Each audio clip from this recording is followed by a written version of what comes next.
Welcome to the success Setu classes. आज हम लोग अपनी क्लास में इंडेफिनिट इंटीग्रल के बारे में पढ़ेंगे। मतलब सीधा सी बात, इंटीग्रेशन। इंटीग्रेशन टॉपिक जो कि फिजिक्स के पर्पज से पढ़ना है हम लोगों को। फिजिक्स में जितना यूज होता है उसके हिसाब से ही, क्योंकि मैथ्स में जो इंटीग्रेशन है उसका लेवल थोड़ा हाई है और वो हम लोग क्लास 12th में पढ़ेंगे। तो इस क्लास में हम लोग स्टार्ट करने वाले हैं इंडेफिनिट इंटीग्रल। समझने की कोशिश करेंगे कि क्या होता है इंडेफिनिट इंटीग्रल, कहते किसको हैं, और इसका प्रोसेस कि किस तरीक़ा से किसी भी क्वेश्चन को हम लोग बनाएंगे। ठीक है, तो एक्चुअली ये कैलकुलस का टॉपिक है और कैलकुलस का भी ये सबसे आखिरी टॉपिक है, क्योंकि स्टार्ट होता है जो कैलकुलस आपका, जो कैलकुलस टॉपिक है,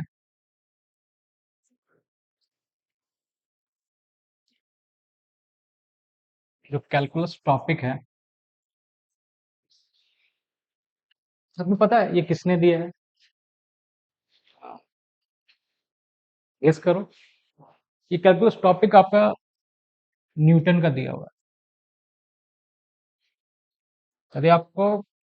यदि आप ये सोचते हो कि न्यूटन सिर्फ फिजिसिस्ट थे, उन्होंने सिर्फ फिजिक्स में ही अपना जो भी दिया है योगदान, ऐसा नहीं है। वो एक मैथमेटिशियन भी थे, उनका बहुत बड़ा योगदान मैथमेटिक्स के भी बहुत सारे टॉपिक में है।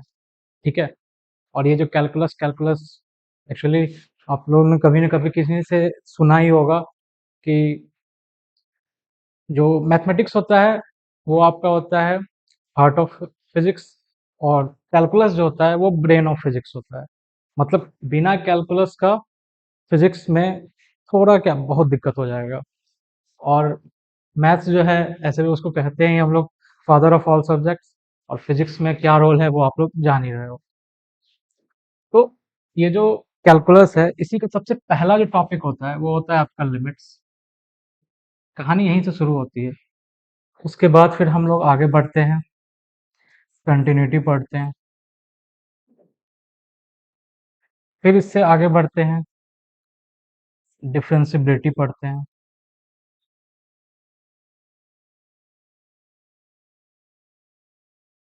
उसके बाद फिर इससे आगे बढ़ते हैं, फिर डिफरेंशिएशन आता है, और फिर एट लास्ट इससे आगे बढ़ते हैं तो इंटीग्रेशन आता है। मैथमेटिक्स में कुछ इसका जो चैन है कुछ ऐसा ही चलता है। सबसे पहले limits, continuity, differentiability, differentiation, integration. But physics में जो है, जो आपका मेनली जो ज़्यादा यूज होता है वो आपका ये दोनों, डिफरेंशिएशन, इंटीग्रेशन। ठीक है, डिफरेंशिएशन, इंटीग्रेशन। तो बात है क्या, ये सारी लाइनअप होकर के तो हम लोग मैथमेटिक्स में पढ़ेंगे ही पढ़ेंगे, बट फिजिक्स में जो ये दो इंपॉर्टेंट टॉपिक्स हैं इनको तो पहले पढ़ लेना है। बस इतना कम से कम आपको आना चाहिए कि किस तरीका से, यदि किसी क्वेश्चन में, यदि किसी टॉपिक में डिफरेंशिएशन आता हो या फिर इंटीग्रेशन का कुछ यूज आ रहा है, हम लोग किस तरीका से अप्लाई करेंगे, सॉल्व करेंगे उस क्वेश्चन को। ठीक है, या फिर उस टॉपिक में किस तरीका से इन दोनों का यूज हो। क्लियर है? तो डिफरेंशिएशन की आपकी कुछ वीडियोस तो अपलोड हो चुकी है। ठीक है, डिफरेंशिएशन कुछ वीडियोस अपलोड हो चुकी है। अब हम लोग थोड़ा इंटीग्रेशन की तरफ आगे बढ़ रहे हैं कि इंटीग्रेशन में होगा क्या। ठीक है, इंटीग्रेशन होता क्या है, तो एक एक करके हम लोग स्टेप बाय स्टेप समझने का कोशिश करेंगे। ठीक है, इंटीग्रेशन इंटीग्रेशन एक्चुअली में क्या है, उसका सबसे पहला टॉपिक हम लोग समझना चाह रहे हैं। टॉपिक क्या, फर्स्ट जो स्टार्ट हो रहा है, इंडेफिनिट इंटीग्रल। क्या होता है ये इंडेफिनिट इंटीग्रल, पहले इसको समझते हैं। तो थोड़ा सा पीछे जाते हैं पहले हम लोग। ठीक है, पीछे इन द सेंस थोड़ा डिफरेंशिएशन में जाते हैं। हम कुछ लिखते हैं, कोई फंक्शन लिखते हैं, दो तीन फंक्शन लिखते हैं। पहला f1x, इसको हम लिख रहे हैं एक्स स्क्वायर प्लस 3। ठीक है, उसके बाद दूसरा फंक्शन लिख रहे हैं f2x, वो है आपका एक्स स्क्वायर प्लस 5। ठीक है, एक और फंक्शन लिख देते हैं f3x एक्स स्क्वायर प्लस 5/2। ये तीन अलग अलग फंक्शन है। क्लियर? ये तीन अलग अलग फंक्शन है। और यदि हम बोले आपको कि इसका डिफरेंशिएशन करो, ठीक है, पहला का डिफरेंशिएशन, फर्स्ट फंक्शन का डिफरेंशिएशन क्या होगा? एक्स स्क्वायर का डिफरेंशिएशन 2x, और 3 कांस्टेंट है तो इसका डिफरेंशिएशन क्या हो जाएगा? 0। ठीक है, उसके बाद नेक्स्ट फंक्शन f2x, इसका डिफरेंशिएशन कर रहे हैं हम लोग। ठीक है, क्या होगा? एक्स स्क्वायर का 2x, और उसका पाई कांस्टेंट है तो उसका डिफरेंशिएशन 0। अगेन ये तीसरा फंक्शन है, इसका भी डिफरेंशिएशन क्या होगा? एक्स स्क्वायर का 2x और 5/2 कांस्टेंट, अगेन 0। अब ये क्या हो गया? हमने तो 3 अलग अलग फंक्शन लिखा, एक x square plus 3, x square plus pi, x square plus 5/2। इधर यदि हम डिफरेंशिएशन में देखें, तीनों का डिफरेंशिएशन क्या आ रहा है? सेम ही आ रहा है। सब बोल रहा है क्या? 2x 2x 2x, इसका भी 2x, इसका भी 2x, इसका भी 2x। अब ये क्या झमेला है? जब फंक्शन अलग था, डिफरेंशिएशन तो सेम आना चाहिए था, लेकिन ऐसा तो नहीं हो रहा है। तो इसका मतलब ये तो श्योर हो गए हम लोग कि अलग अलग फंक्शन का डिफरेंशिएशन सेम हो सकता है, हो सकता है। तो यदि हम तुमसे पूछें कि बताइए ये जो 2x है, ये जो 2x है, यह किसका डिफरेंशिएशन है? 2x जो है वो किसका डिफरेंशिएशन है? तो कोई हमको बोलेगा सर एक्स स्क्वायर प्लस 3 का है। वहीं पे कोई दूसरा आ सकता है, वो बोलेगा नहीं सर 2x का डिफरेंशिएशन तो एक्स स्क्वायर प्लस 5 भी हो सकता है। फिर कोई बोलेगा नहीं ये भी हो सकता है, और फिर चौथा भी बोला जा सकता है। तो अब है क्या? तो इंटीग्रेशन इसी को कहते हैं। क्या है? पहले डिफरेंशिएशन, उसका उसका एंटी डेरिवेटिव, ठीक है, उल्टा। मतलब इंटीग्रेशन का मतलब ये होता है एंटी डेरिवेटिव, मतलब उल्टा। यानी कि कोई भी दिया हुआ है कुछ भी वैल्यू, ये दिया हुआ है 2x, ये किसका डिफरेंशिएशन है, ये जो बताता है वही इंटीग्रेशन। ठीक है, यानी कि इंटीग्रेशन क्या है? तो जस्ट एंटी डेरिवेटिव, मतलब किसी का डिफरेंशिएशन 2x है, किसी फंक्शन का डिफरेंशिएशन मान के चलिए 2x है यहाँ पर, इसका यदि हम पूछेंगे इंटीग्रेशन क्या होगा, तो वो हो जाएगा ये ये भी हो सकता है। तो हम लोग जो इंटीग्रेशन में बताते हैं वो क्या बताते हैं कि फैमिली, एक फैमिली, किसका फैमिली? कोई भी एक फंक्शन दिया हुआ है उसका एंटी डेरिवेटिव का फैमिली। ठीक है, एंटी डेरिवेटिव का फैमिली।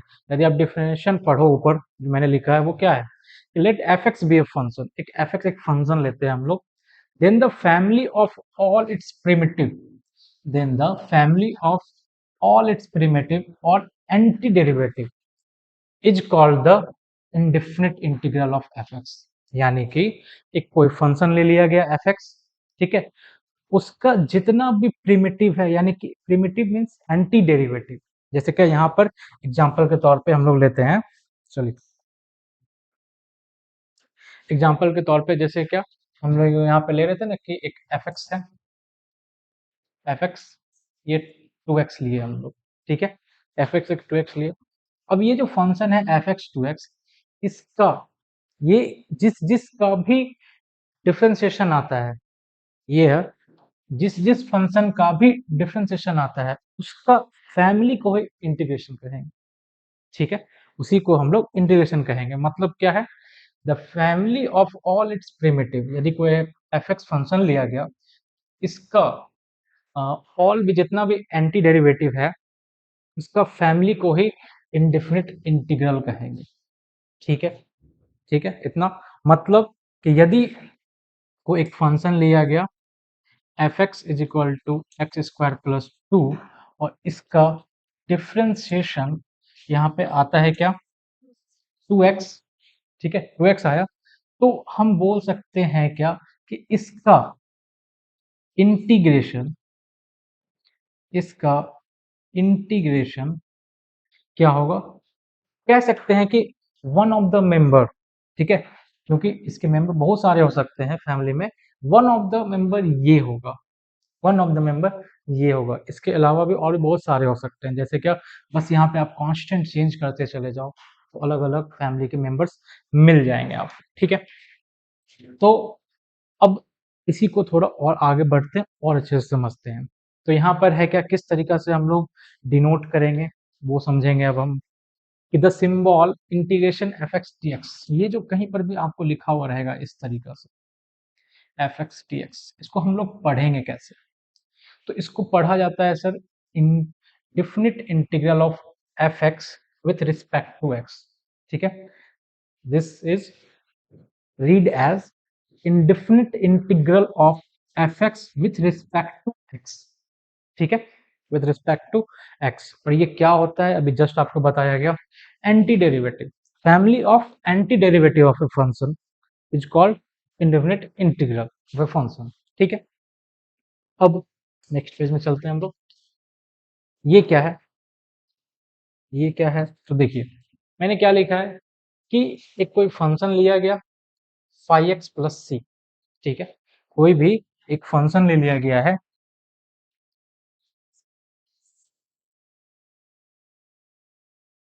फाइव एक्स प्लस सी, एक फंक्शन ले लिया गया। ठीक, अब मैं बोल रहा हूँ क्या कि आप इसको डिफ्रेंशिएट कर दो, किसके रिस्पेक्ट में, एक्स के रिस्पेक्ट में। ठीक है, इसको डिफ्रेंशिएशन कर दो एक्स के रिस्पेक्ट में। तो जो आता है फंक्शन, जो आया फंक्शन, ठीक है, वो क्या होगा, मान के चलिए कि फाइव एक्स जो था उसका डिफ्रेंशिएशन एक्स के रिस्पेक्ट में किए, तो वो क्या आ गया आपका, एफ एक्स आ गया। जस्ट लाइक अभी मैंने वो प्लस लास्ट पेज में मैंने क्या किया था कि एक फंक्शन लिया था ना, आपको क्या लिया था, इस तरीके से था ना आपका एक्स स्क्वायर प्लस टू था कुछ। ठीक है, इस तरीके से था कुछ।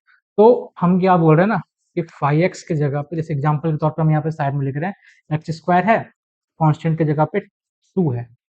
ठीक है, हम बोल रहे हैं क्या कि डिफरेंशिएट कर दीजिए किसको, इसको एक्स स्क्वायर प्लस टू को। ठीक है, तो यहाँ पे इसका डिफरेंशिएशन क्या होगा, टू एक्स प्लस जीरो। तो हम बोल रहे हैं क्या, ये जो डिफरेंशिएशन आया है ना, इसको हम लोग मान रहे हैं जनरल टर्म में एफ एक्स। ठीक है, जनरल टर्म में एफ एक्स मान रहे हैं, यानी कि differentiation of five X plus C वो आ रहा है क्या, एफ एक्स। ठीक है, तो हम लोग क्या कहेंगे अब, यदि कुछ ऐसा है दिया हुआ, यदि कुछ ऐसा दिया हुआ है, तो इफ एंड ओनली इफ का साइन लगा रहे हैं हम लोग, this is called if and only if. ठीक है, इसको इफ एंड ओनली इफ भी कहते हैं, बोथ साइड इम्प्लाइज भी कहते हैं। ठीक है, बोथ साइड इम्प्लाइज। और इसका मतलब क्या होता है, जस्ट बताते हैं कि ये दिया हुआ है तो वो दिया हुआ है तो ये क्या है ये। तो यदि कुछ ऐसा दिया हुआ है, यानी कि कोई एक फंक्शन दिया हुआ है फाइव एक्स प्लस सी, उसका डिफरेंशिएशन आ रहा है एफ एक्स, तो हम लोग क्या कह सकते हैं कि integration of F X, integration of F X D X, F X D X is equal to five X plus C. ठीक है, यदि आपको कहीं पर दिया हुआ है कि फाइव एक्स प्लस सी को एक फंक्शन था, उसका डिफरेंशिएशन एफ एक्स आ रहा है, यदि कुछ ऐसा दिया हुआ है तो हम लोग कह सकते हैं ऐसा कि integration of F X D X is equal to five X plus C. इसी चीज को ऊपर में लिखा हुआ है।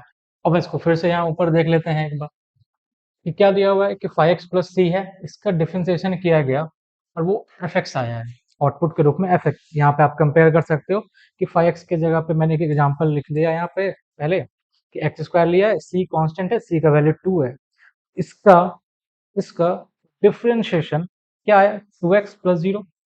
ठीक है, तो two X plus zero, constant तो खत्म ही हो गया, तो टू एक्स को एफ एक्स के बराबर कर रहे हैं, मतलब टू एक्स एफ एक्स एक फंक्शन के बराबर। तो हम लोग कह सकते हैं क्या, integration of F X D X is equal to five X plus C. मतलब यदि इसका डिफरेंशिएशन ये है, इस फंक्शन का डिफरेंशिएशन ये है, तो इसका इंटीग्रेशन क्या होगा, एफ एक्स का इंटीग्रेशन होगा क्या, तो ये एक चीज समझ में आ रहा है कि दोनों एक दूसरे से रिलेटेड है, डिफरेंशिएशन और integration both are related to each other. ठीक है, यानी कि इसका ये तो इसका वो, मतलब चल रहा है कुछ इस तरीके से कहानी। तो अब यहाँ पे पढ़ते क्या है ये सब भी थोड़ा समझ लेते हैं कि यहाँ पे जो फाइव एक्स लिखा जा रहा है हम उसको प्रिमिटिव ऑफ एफ एक्स कहते हैं। प्रिमिटिव ऑफ एफ एक्स, और मैंने बताया था अभी जस्ट एंटी डेरिवेटिव, या तो प्रिमिटिव या फिर एंटी डेरिवेटिव, दोनों में से कुछ भी कहा जा सकता है। सी जो है वो अर्बिट्रेरी कांस्टेंट है। कांस्टेंट कुछ भी हो सकता है, अर्बिट्रेरी का मतलब होता है randomly chosen number, randomly chosen any constant number, ठीक है। और इसी को हम लोग क्या कहते हैं, C is an arbitrary constant known as constant of integration, ठीक है। कांस्टेंट ऑफ इंटीग्रेशन इसको कहा जाता है। ये जो है इंटीग्रल साइन है, ठीक है। ये इंटीग्रल साइन है, इसका साइन आप जब भी लिखोगे ऐसा लिखोगे, ठीक है। इसको स्टाइल में ऐसा मत बना देना, ऐसा लिख दिए और लोग को देखा जाता है तो इससे कर देंगे, ऐसा नहीं करना। इसका प्रॉपर जो साइन है ऐसा ही होता है, ठीक है। दूसरा, F x is the integrand, मतलब इंटीग्रांड का मतलब होता है जिसका इंटीग्रेशन किया जा रहा है, उसी को हम लोग इंटीग्रांड कहते हैं, ठीक है, इंटीग्रांड। उसके बाद x is the variable of integration, यहाँ पर वो किस वेरिएबल का यूज हो रहा है, एक्स वेरिएबल का यूज हो रहा है, इसीलिए x is the variable of integration. कहीं पर यदि हम मान के चलिए फंक्शन को डिफाइन करते हैं वाई के रिस्पेक्ट में, ठीक है, जैसे कि यहाँ पे सब जगह लिखा जा रहा है एक्स एक्स एक्स, ठीक है, मैथ्स में तो एक्स ही चलता है। यदि कहीं पर वाई के रिस्पेक्ट में रहता तो आप वहाँ पे क्या हो जाता है, y is the variable of integration, यहाँ पे एक्स है तो x is the x is the variable of integration. और dx most important, dx is the element of integration और डिफरेंशियल ऑफ x। इसको क्या पढ़ते हैं, dx is the element of integration और डिफरेंशियल ऑफ x। तो ये जो मैं बता रहा हूँ इस पेज में, ये कुछ बेसिक्स हैं जिसको कि आपको पता होना चाहिए, ठीक है, कि इसको कहते क्या है, ये इंटीग्रेशन है क्या। कुछ नहीं है, अभी आपको मैंने जस्ट बताया कि किसी का डिफरेंशिएशन ये है तो जो आ रहा है उसी का इंटीग्रेशन वो होगा, बस, और कुछ नहीं है। तो इंटीग्रेशन बहुत ही आसान चैप्टर है। कब आसान होता है, यदि आपको डिफरेंशिएशन आता है तो। क्यों, डिफरेंशिएशन आता है तो इंटीग्रेशन आपको आएगा ही, क्योंकि कुछ नहीं है, उसी का उल्टा करेंगे इंटीग्रेशन। क्लियर है, आगे बढ़ते हैं। तो चलिए, इंटीग्रेशन अब है क्या, ठीक है। तो इंटीग्रेशन अभी जस्ट बताया ना, एक तरह का ये प्रोसेस है इंडेफिनिट इंटीग्रल को फाइंड करने का। क्या लिखा हुआ है, the process of finding N indefinite integral of A given function is called the integration of the function, ठीक है।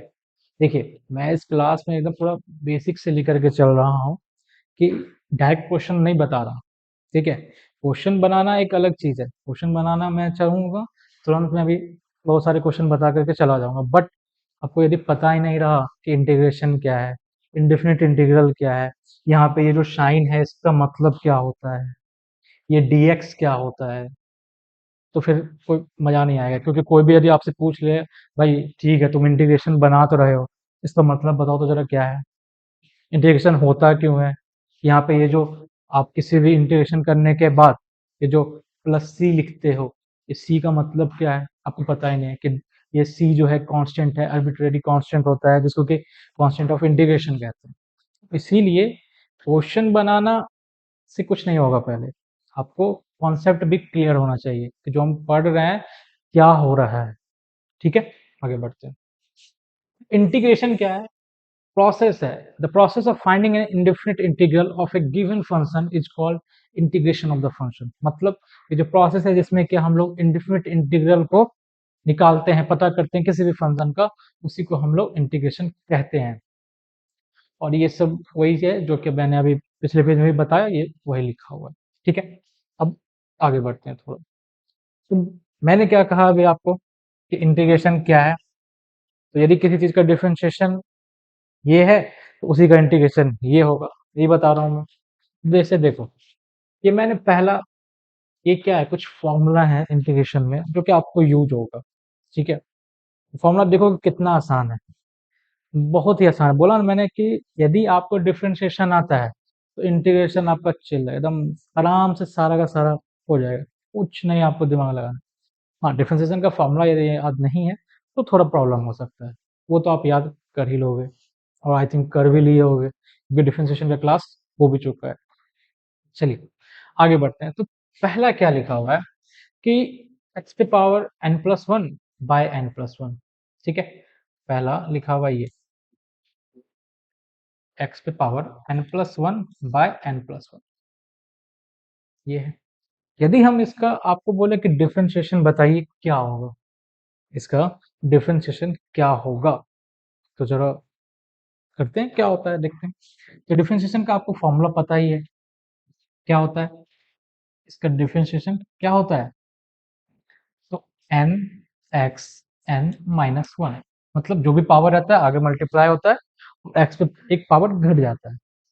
तो यहाँ पर क्या है, एन प्लस वन जो है वो तो कांस्टेंट है, तो सबसे पहले क्या करेंगे उसको तो बाहर कर लेंगे हम लोग। ठीक है, डिफरेंशिएशन होगा किसका, होगा सिर्फ और सिर्फ जो वेरिएबल है। अब उसके बाद ये तो एज इट इज ऐसा लिखा रहेगा। अब एन प्लस वन ये जो है पावर, ये क्या होता है आगे जाकर के मल्टीप्लाई होता है।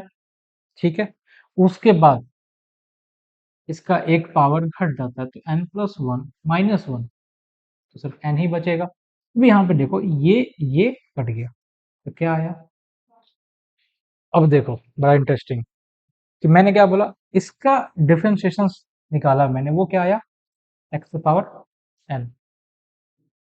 यदि इसका डिफरेंशिएशन ये है, तो इंटीग्रेशन क्या बोला था मैंने, जस्ट एंटी डेरिवेटिव होता है। इसका एंटी डेरिवेटिव क्या मतलब, ये किसका किसका डिफरेंशिएशन है, तो ये तो इसका डिफरेंशिएशन है। ठीक है, इसका डिफरेंशिएशन है। तो यदि आपसे पूछा जाए एक्स पावर एन डीएक्स का इंटीग्रेशन वो क्या होगा, तो क्या होगा, ये जिसका डिफरेंशिएशन था, ठीक है, इसका डिफरेंशिएशन ये था, तो इसका इंटीग्रेशन ये हो जाएगा। और प्लस सी क्यों प्लस सी, जस्ट लास्ट पेज में मैंने बताया था कुछ समय पहले कि अलग अलग डिफरेंशिएशन मैं दिखाता हूँ आपको।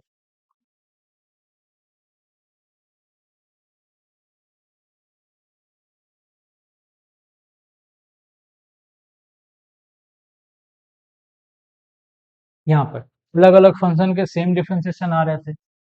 ठीक है, इसका भी, हाँ, इसका भी डिफरेंशिएशन ये, इसका भी ये, इसका भी सेम ही आ रहा था। तो जब हम बोलते हैं आपको कि इसका एंटी डेरिवेटिव बताओ, तो तुम थ्री भी लिख सकते हो, फाइव भी लिख सकते हो, फाइव बाई टू भी लिख सकते हो, कुछ भी लिख सकते हो, कोई मन में आएगा नहीं सर हम 111 लिखेंगे, तो लिख दो भाई, क्या दिक्कत है। तो इसी झमेला को हटाने के लिए सबसे अच्छा बेस्ट क्या रहेगा, सी लिख दो। सी क्या है, आर्बिट्रेरी कांस्टेंट, तुम्हारा जो मन में आता है वो पुट करो, कोई दिक्कत नहीं। आपको टू पुट करना है टू पुट करो, थ्री पुट करना है कुछ भी करो, सब चलेगा। तो इसीलिए आप देखना कि जब जब इंडेफिनिट इंटीग्रल करोगे, आपको वहां पे लिखा रहेगा प्लस सी प्लस के। तो आई थिंक आज आपको ये भी पता चल गया कि क्यों लिखते हैं प्लस सी या प्लस के। उसका मेन रीजन यही है कि एक यूनिक सॉल्यूशन, कोई झमेला नहीं, न थ्री न पाई न फाइव बाई टू, सी। अब सी में तुमको जो रखना है, तुमको फाइव रखना है, थ्री रखना है, जो रखना है वो रखिए, कोई झमेला नहीं। चलिए आगे बढ़ते हैं। तो हम लोग थे अपने टॉपिक पे, आते हैं वापस।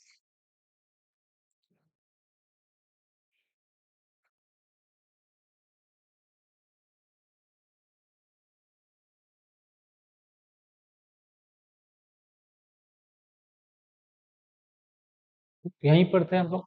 तो इसका डिफरेंशिएशन आया ये, और इसका एक्स पावर एन का इंटीग्रेशन हो जाएगा power n plus one by n plus one.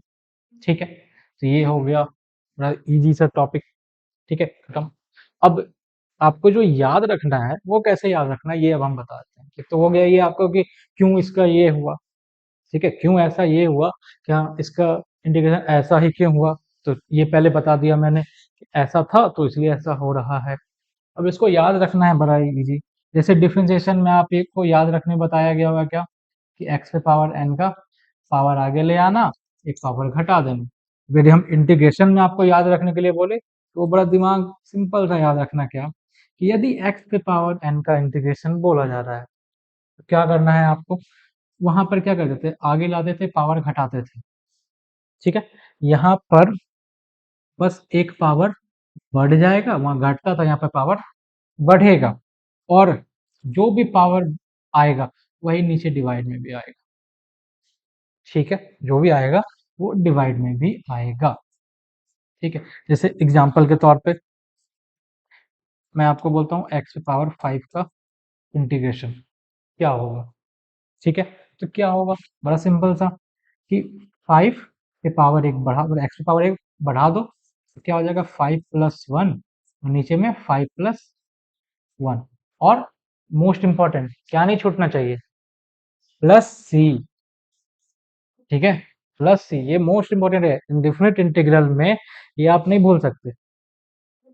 ठीक है, यदि आप प्लस सी नहीं लिखते हो तो ये एक मिस्टेक है, ब्लंडर मिस्टेक हो जाएगा। क्यों? क्योंकि ऐसा थोड़ी है सिर्फ इसी का डिफिनेशन ये होता है, यहाँ पे कुछ भी नंबर लिखा जा सकता है, तो इसीलिए प्लस सी लिखना मस्ट है। तो इसका आंसर क्या बन जाएगा, एक्स पावर 6/6 प्लस सी। ठीक है, ये बड़ा पहला सिंपल सा फॉर्मूला, आपको याद ऐसे ही रखना है कि जो भी पावर रहेगा उस पर एक बढ़ा देंगे और नीचे में उसी पावर को ले आएंगे n+1।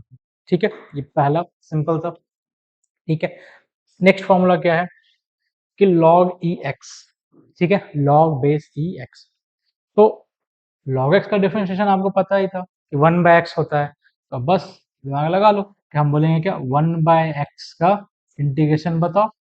तो log x का डिफरेंशिएशन 1/x, तो 1/x का इंटीग्रेशन क्या हो जाएगा, log x प्लस सी। प्लस सी नहीं भूलना है, कुछ भी भूल जाओ, सी को मत भूलना। ठीक है, ये इंडेफिनिट इंटीग्रल में रहेगा ही रहेगा। ठीक है, क्यों रहेगा ये मैंने बता दिया। चलो, तो ये दूसरा फॉर्मूला हो गया, तो इसका तो बड़ा सिंपल सा है, और फिर हम आगे बढ़ते हैं। ठीक है, ऐसे करके पहले हम लोग जो कुछ इंपॉर्टेंट फॉर्मूला है पहले हम उसको डिस्कस कर लेते हैं, फिर मैं कुछ क्वेश्चन बताऊंगा, उसको बनाना है। चलो, उसके बाद नेक्स्ट फॉर्मूला वो क्या है, ई पे पावर एक्स। ठीक है, E raise to the power X, वो क्या दिया हुआ, इसका डिफरेंशिएशन क्या होता है, E raise to the power X. इसका इंटीग्रेशन क्या हो जाएगा, इसका इंटीग्रेशन हो जाएगा आपका क्या, ई पे पावर एक्स प्लस सी। क्लियर है, इसका इंटीग्रेशन ई पे पावर एक्स प्लस। अब यहाँ पे नेक्स्ट फॉर्मूला, ए पे पावर एक्स बाय लॉग ई ए। ठीक है, ए पे पावर एक्स बाय लॉग ई ए, यदि इसका डिफरेंशिएशन बोला जाए आपको तो वो आता है ए पे पावर एक्स। ठीक है, निकाल भी सकते हो आप लोग, निकाल भी सकते हो, कैसे, चलो देखते हैं, निकालते हैं, इसका डिफरेंशिएशन करते हैं हम लोग। ए पे पावर एक्स लॉग ई ए।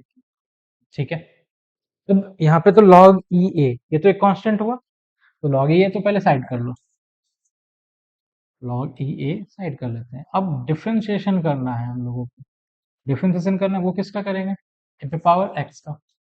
अब ए पे पावर एक्स का डिफरेंशिएशन होता क्या है, यदि आपको फॉर्मूला याद है तो फिर बताओ, या फिर कमेंट में लिखना कि क्या होता है, मैं तो अभी बता ही रहा हूँ। ए पे पावर एक्स, इसका डिफरेंशिएशन क्या हो जाएगा, ए पे पावर एक्स लॉग ई ए, यही होता है। अब यहाँ पे देखो, ये लॉग ये कट गया, तो क्या हो गया, एक्स। ठीक है, तो ये आ गया। अभी ए पी पावर एक्स वगैरह क्या है, logarithm, sorry, A P power x exponential function.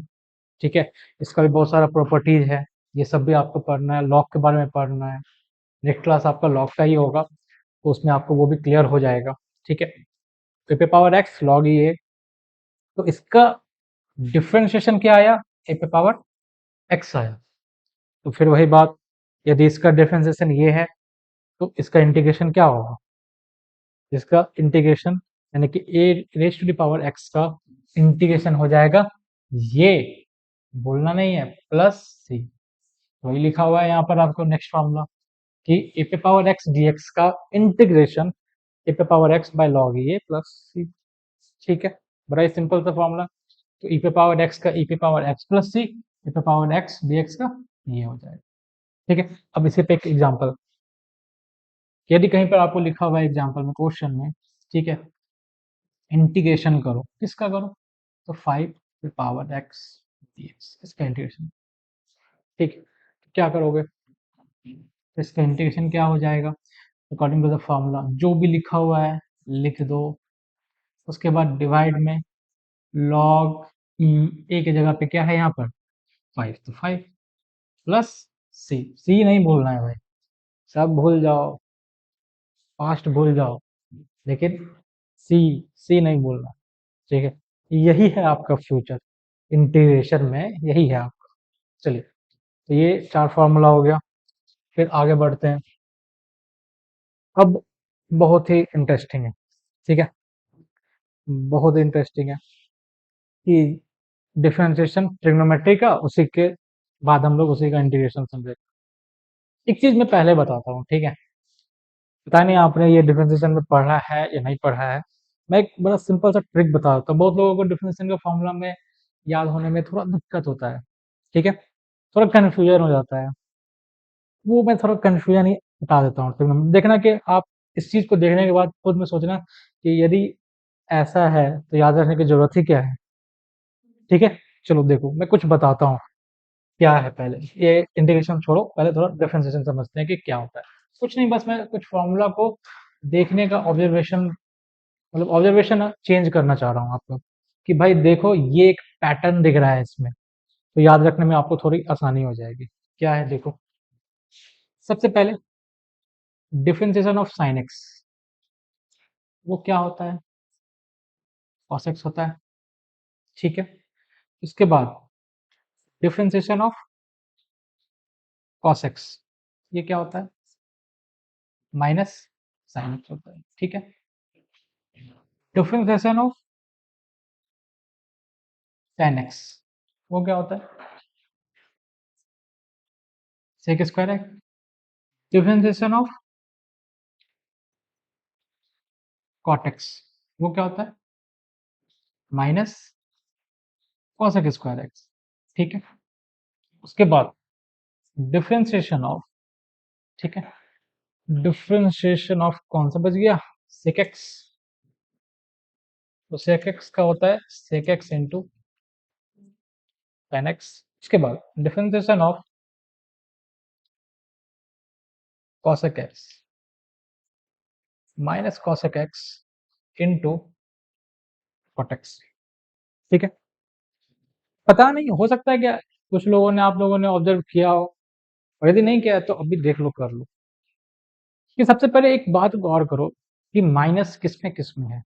Minus एक इसमें है, एक इसमें है, और एक इसमें है। इस तीन के फॉर्मूला में माइनस है।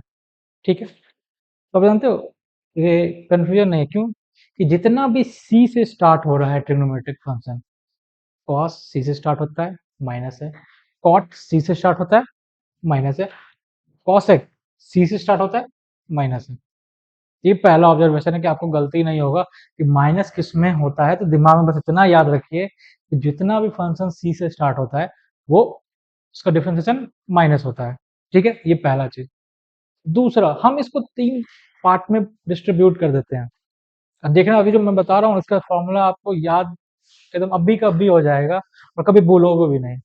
ठीक है, कैसे देखो, 3 पार्ट में। एक होता है बहुत ही इजी, ठीक है, हम इसको 3 भाग में बांटते हैं। एक है इजी, दिमाग में हम रखते हैं क्या, इजी। ठीक है, उसके बाद मॉडरेट, और इसको याद रखते हैं क्या, कि लार्ज फॉर्मूला है। ठीक है, दिमाग में बस इतना याद रखना कि इजी, मॉडरेट, लार्ज, 3 चीज।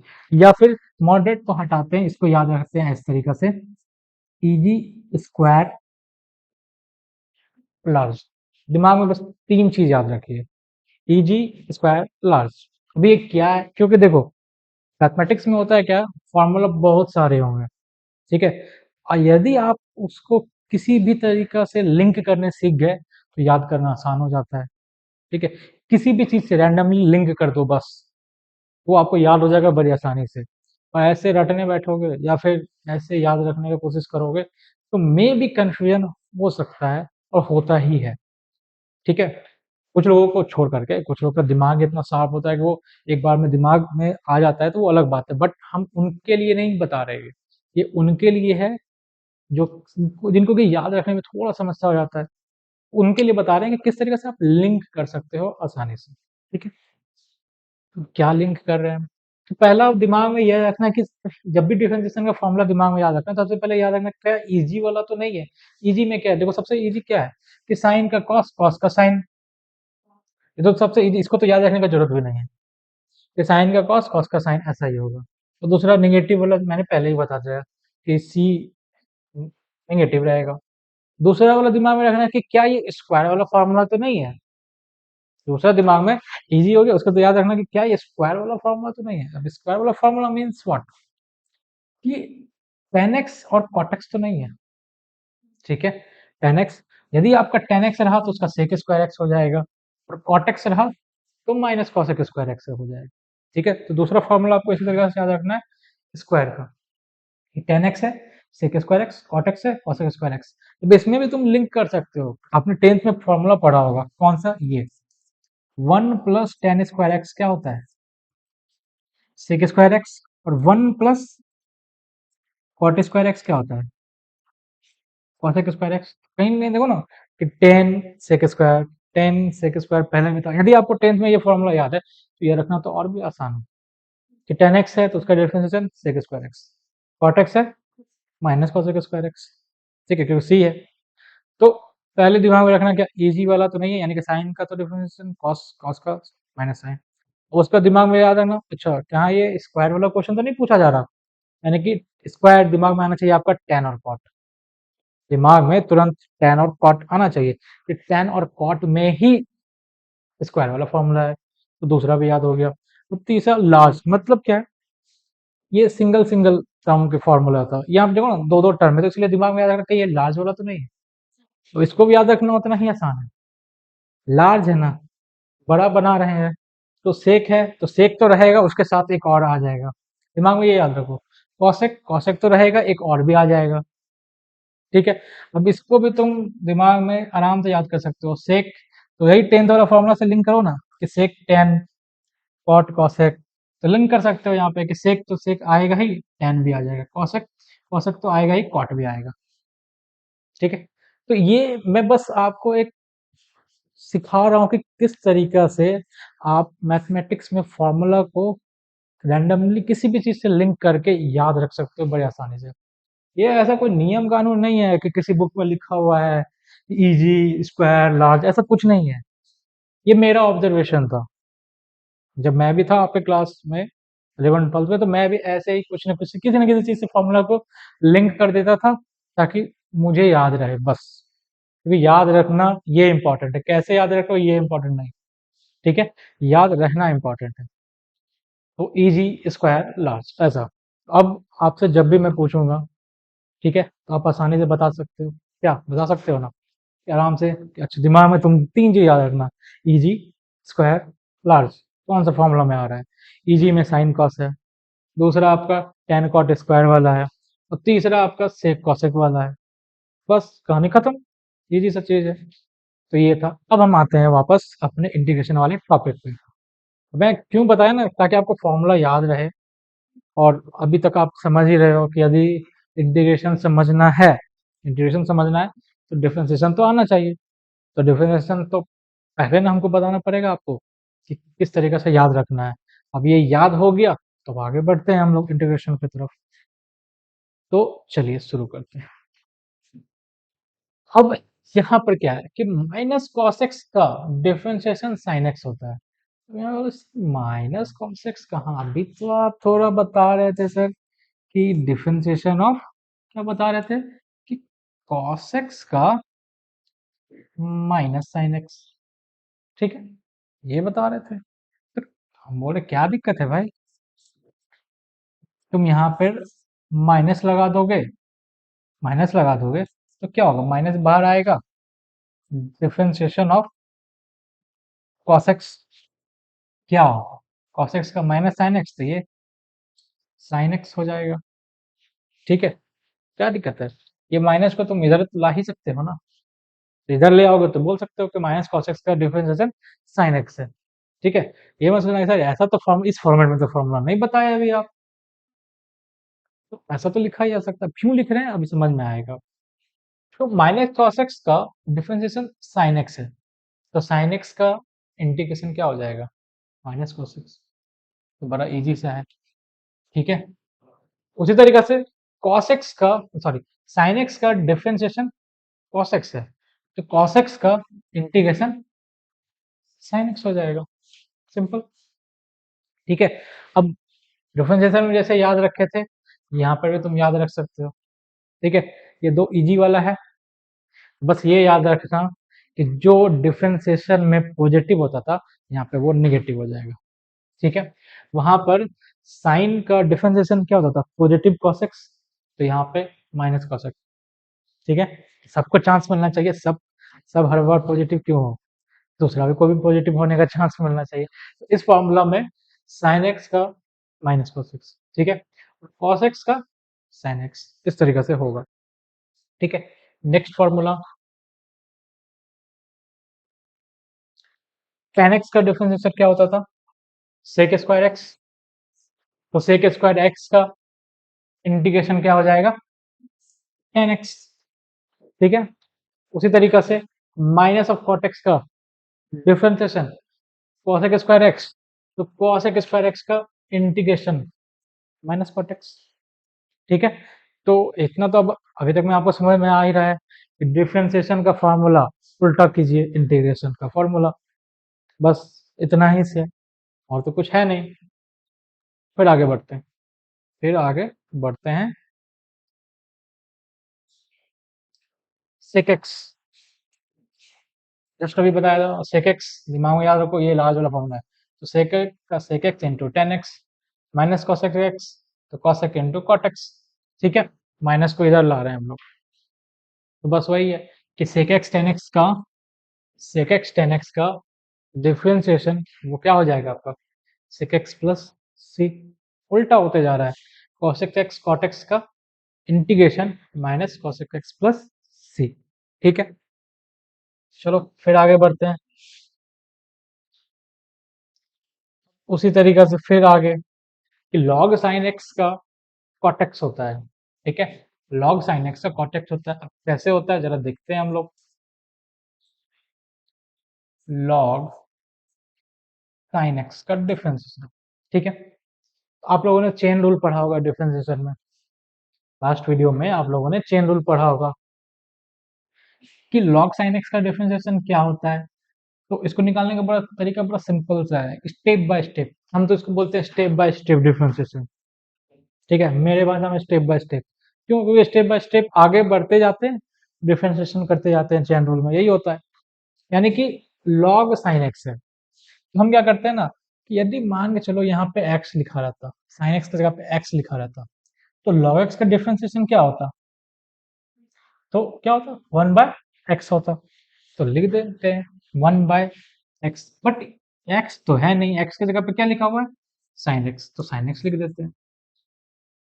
ठीक, अब उसके बाद एक स्टेप फिर अब आगे बढ़ेंगे, लॉग का काम हो गया, फिर आगे बढ़ो, साइन एक्स, तो साइन एक्स का डिफरेंशिएशन क्या होता है, साइन एक्स का डिफरेंशिएशन कॉस एक्स, तो इनटू का साइन लिख देंगे, उसके बाद कॉस एक्स, फिर आगे बढ़ेंगे, साइन, पहला फंक्शन ये हो गया लॉग, फिर साइन हो गया, एक्चुअली आपको पता है chain rule composite of function में लगता है।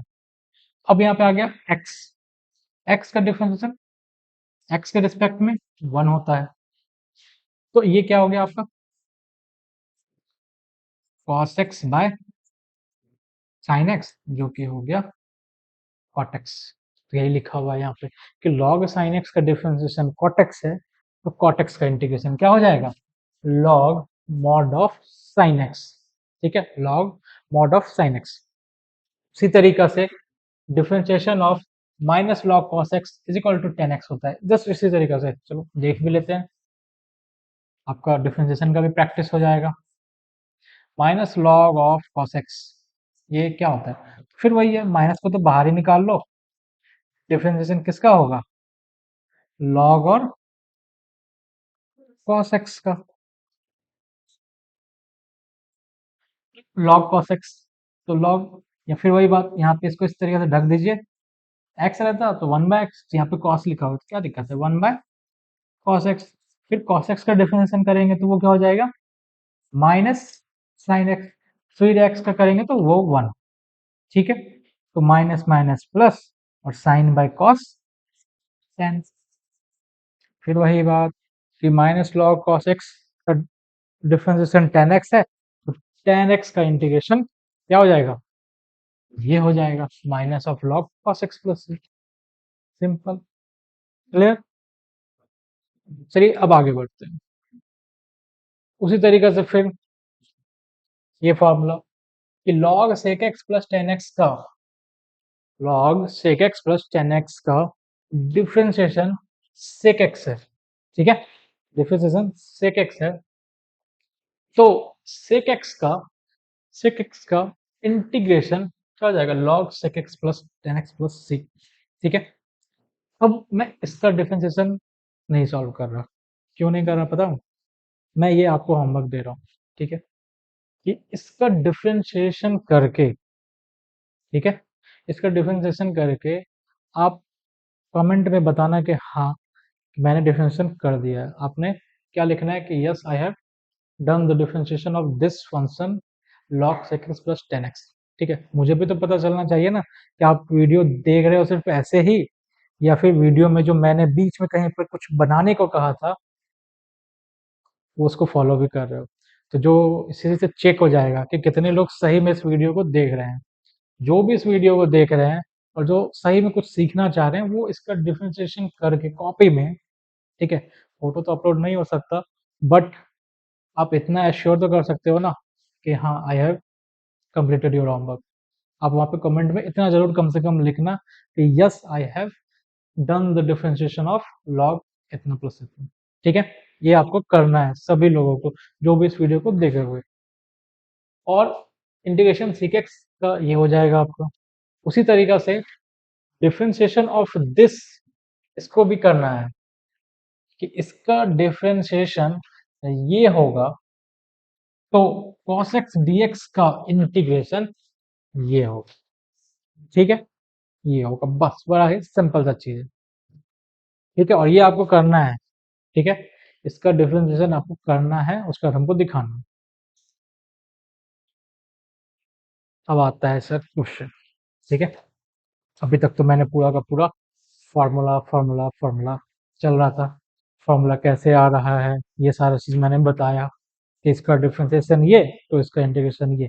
अब हम लोग कुछ क्वेश्चन भी सॉल्व कर लेते हैं, ठीक है, क्या होता है नहीं होता है। कुछ क्वेश्चन तो मैंने अभी पहले भी आपको बताया, कुछ यहाँ पर भी अब हम लोग सॉल्व करते हैं, ठीक है। मैं 2 क्वेश्चन करूंगा, बाकी आपको होमवर्क, ठीक है। 2 क्वेश्चन यहाँ पे, चलिए पहला और दूसरा मैं करता हूँ, ठीक है।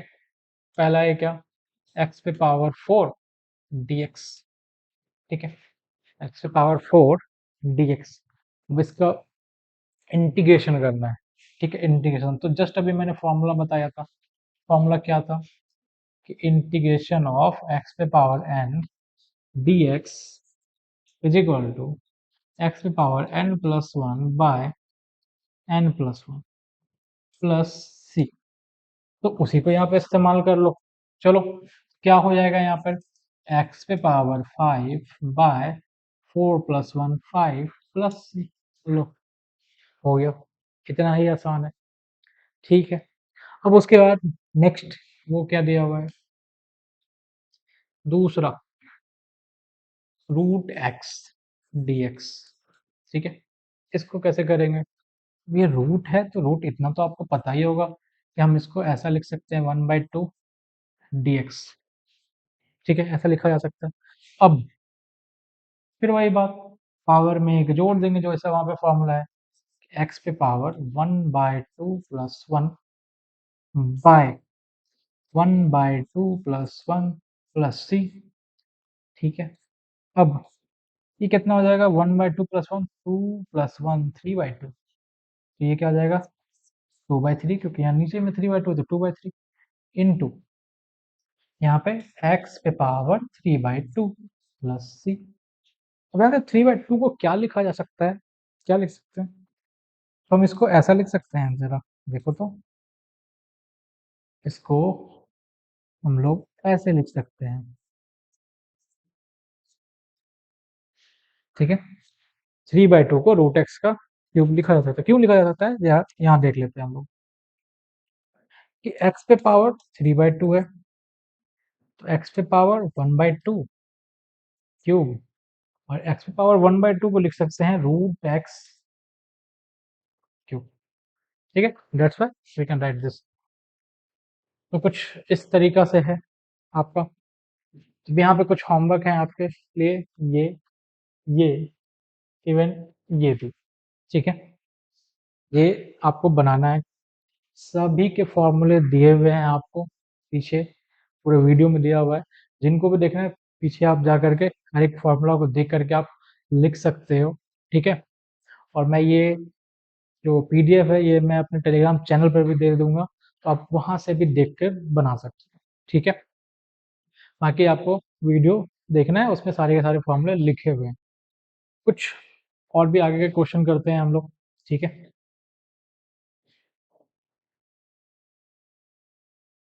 अब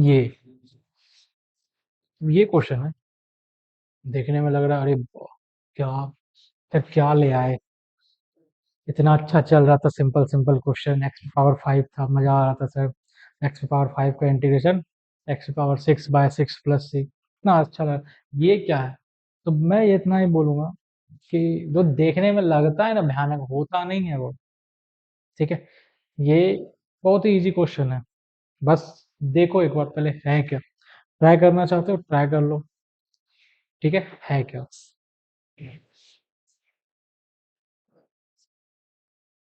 चलिए देखते हैं कि है क्या पहले, बट इसको जानने से पहले थोड़ा सा हम लोगों को एक्सपोनेंशियल फंक्शन और लॉगरिथमिक फंक्शन, इसके बीच में लिंक क्या है ये जानना पड़ेगा। अब क्या है जरा समझते हैं कि ए पे पावर एक्स, यदि कहीं पे दिया हुआ है ना आपको कि ए पे power x is equal to y,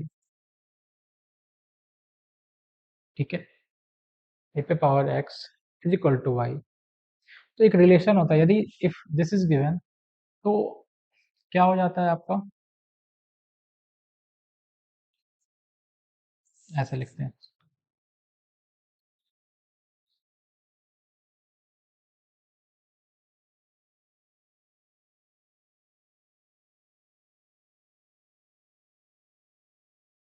ठीक है, मतलब ये हुआ आपका एक्सपोनेंशियल फंक्शन, ये हुआ लॉगरिथमिक फंक्शन।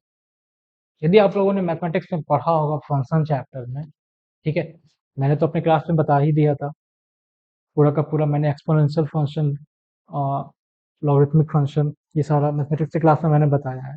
यदि आपको भी सीखना है आप कमेंट में बताना, तो मैं उसका भी वीडियो अपलोड कर दूंगा।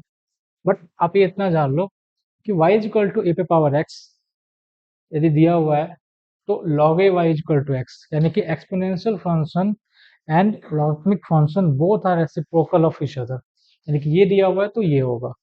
ठीक है, ये दिया हुआ है तो ये होगा, ये है तो ये होगा, ऐसा होता है। ठीक है, मतलब क्या है इसका जरा समझते हैं, और इसको किस तरीके से हम लोग यूज करते हैं वो भी समझते हैं। मतलब क्या है, तो y इज इक्वल टू, यदि आपको कहीं पर भी लिखा हुआ है कुछ इस तरीका से ए पे पावर x, ठीक है, y इज इक्वल टू ए पे पावर x कुछ लिखा हुआ है, तो आपको इसको लिखना है किस तरह, लॉग में चेंज करना है। तो वो आप क्या कर सकते हो, यदि आपको इसको लॉग में चेंज करना है तो आप इसको ऐसा लिख सकते हो, इसको डाउन कर देना, ए पे पावर एक्स को डाउन कर देना, और इधर जो है लॉग लगा देना, और बेस में ए वाई, ऐसा आप लिख सकते हो। ठीक है, यानी कि y इज इक्वल टू ए पे पावर एक्स ऐसा कुछ लिखा हुआ है, तो आप इसको इस तरीका से कर सकते हो। ठीक है, अब यहाँ पर ये जो लिखा हुआ है, यहाँ पर इसका यूज होने वाला है। ठीक है, ये जो लिखा हुआ है क्वेश्चन बड़ा देखने में बड़ा भयानक लग रहा है, लेकिन ऐसा कुछ नहीं है, बहुत ही इजी सा क्वेश्चन है। कैसे होगा क्या होगा अभी देखना आप। ठीक है, और एक चीज और जो कि आपको पहले यहाँ पर हम बता देते हैं।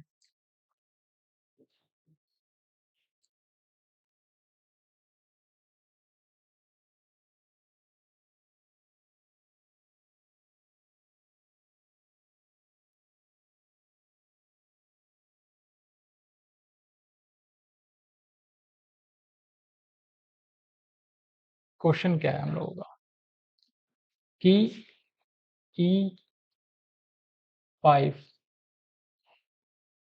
log EX, ठीक है, minus E4 log EX by e पे power 3 log EX minus e पे पावर 2 log EX dx, कुछ ऐसा लिखा हुआ है।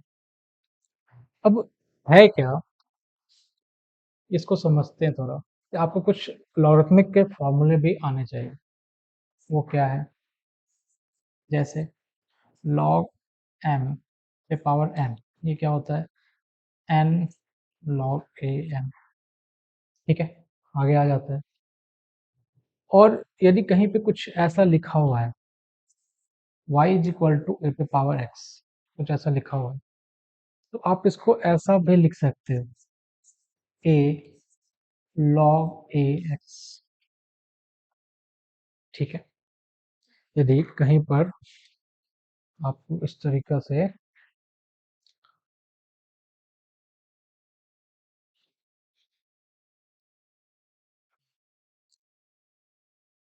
यहाँ पर क्या है, जरा इसी फॉर्मूला का इस्तेमाल करते हैं आप, ठीक है।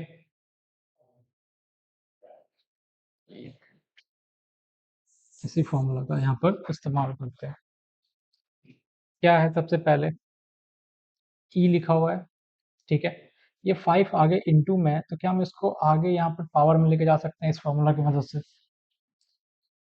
यदि कहीं पर कुछ लिखा हुआ है एन लॉग ए एम, तो हम एन को यहाँ पावर पे लेकर जा सकते हैं। चलिए लेके जाते हैं इसको, तो क्या हो जाएगा, ये लॉग ई एक्स पे पावर 5, ठीक है। उसके बाद माइनस ई लॉग ई एक्स पे पावर 4, ठीक है। अब उसके बाद सिमिलरली नीचे क्या हो जाएगा, ई लॉग ई एक्स पे पावर 3, यहाँ पर ई लॉग ई एक्स पे पावर 2 dx, ठीक है। अब उसके बाद क्या है, मैंने जस्ट अभी थोड़ा फॉर्मूला लिखा था, मैंने मिटा दिया, फिर से लिख देता हूँ कि क्या था। यदि कहीं पर लिखा हुआ है आपको y, पहले तो ये है कि y इक्वल टू ए पे पावर x है, तो log a y equal to x होगा, ठीक है। अब हाँ, ये क्या था, यदि कहीं पर भी a पे पावर x लिखा हुआ है, ठीक है, a पे पावर x ऐसा कुछ कहीं पे भी लिखा हुआ है किसी भी फॉर्मेट में,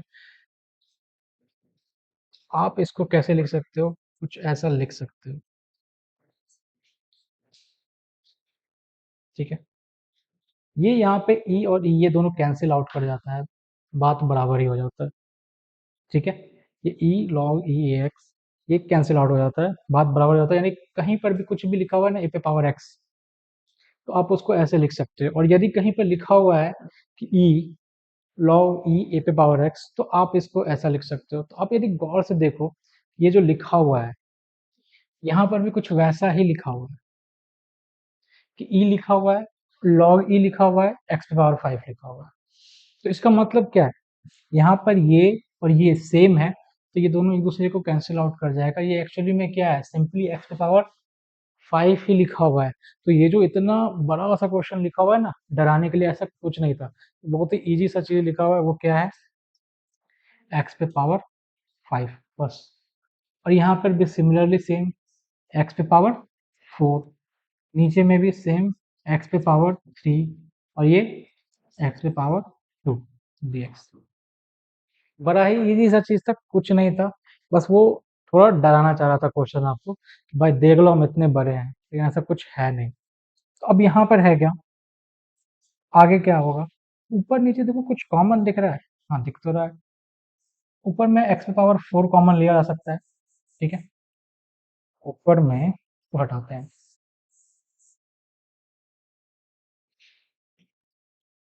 ऊपर में हम लोग एक्स पे पावर 4 कॉमन ले सकते हैं, तो बच क्या जाएगा, एक्स पे पावर एक्स माइनस 1, और नीचे में एक्स स्क्वायर कॉमन ले लेते हैं, तो बच क्या जाएगा, एक्स माइनस 1। dx। अब यहाँ पे x-1 कट गया, बचा क्या? अभी एक्स स्क्वायर एक्स पावर 4, ये एक्स स्क्वायर, इसका इंटीग्रेशन करना है। अब देखे, देखने में ये इतना बड़ा जो लिखा हुआ था है क्या, सिंपली एक्स स्क्वायर लिखा हुआ था ये, लेकिन एक्स स्क्वायर को ही इतना बढ़ा चढ़ा करके लिख दिया गया था, और था क्या, एक्स स्क्वायर। अब इसका इंटीग्रेशन करना क्या है, ये कुछ नहीं, एक्स पे पावर 3/3, और जो नहीं बोलना है वो क्या है, +c। इंडेफिनिट इंटीग्रल में कांस्टेंट, इंटीग्रेशन कांस्टेंट नहीं बोलना है, वो हर जगह +c आएगा ही आएगा, ठीक है। और ये कुछ फॉर्मूला है लॉग का, और वैसे भी आगे लॉग की क्लास होंगी तो उसमें आपको ये सारे फॉर्मूला बता दिया जाएगा। बस ये छोटा सा यूज आ रहा था तो मैंने यहाँ पे बता दिया कि कहीं पे भी कुछ भी लिखा हुआ है ए पे पावर एक्स, ये इसको ऐसा लिखा जा सकता है, ठीक है। और ये तो आपको मैंने शुरू में ही बता दिया कि exponential function and logarithmic function both are reciprocal of each other, interlinked है। ये यदि ऐसा कुछ है तो ये होगा, ये दिया हुआ है तो ऐसा कुछ होगा, ठीक है। तो उसी पे एक छोटा सा क्वेश्चन था, वो समझ में आ गया आई थिंक सबको। अब उसी तरीका से फिर कुछ क्वेश्चंस हैं, ये थोड़े ट्रिग्नोमेट्री पे बेस्ड इंटीग्रेशन के कांस्टेंट, मतलब इंटीग्रेशन के क्वेश्चन है, जो मैंने अभी आपको पहले बताया भी, कुछ डिफरेंशिएशन और इंटीग्रेशन के जो फॉर्मूला बताया उसी पे बेस्ड है ये इंटीग्रेशन के कांस्टेंट। इसको आपको होमवर्क में करना है, ये दोनों क्वेश्चन, ठीक है। उसके बाद इसका आंसर आप कमेंट में भेजना, क्या है इसका आंसर, ताकि मुझे भी तो पता चले कि हाँ आपने सही में क्वेश्चन बनाया या वीडियो देखा भी या नहीं, क्योंकि जो वीडियो देखेगा वही मेरे इस बात को सुना होगा और वही जाकर के क्वेश्चन का आंसर बनाए, ठीक है। उसी तरीका से कुछ और भी क्वेश्चन हैं आगे, ये इसको अब हम लोग नेक्स्ट क्लास में करेंगे। अभी के लिए बस इतना ही। ये वीडियो में वैसे ये क्वेश्चन डाल दे रहा हूँ, आप कोशिश करना सॉल्व करने की, नहीं होगे तो फिर नेक्स्ट टाइम हम लोग इसको आगे कंटिन्यू करें, ठीक है। Thank you.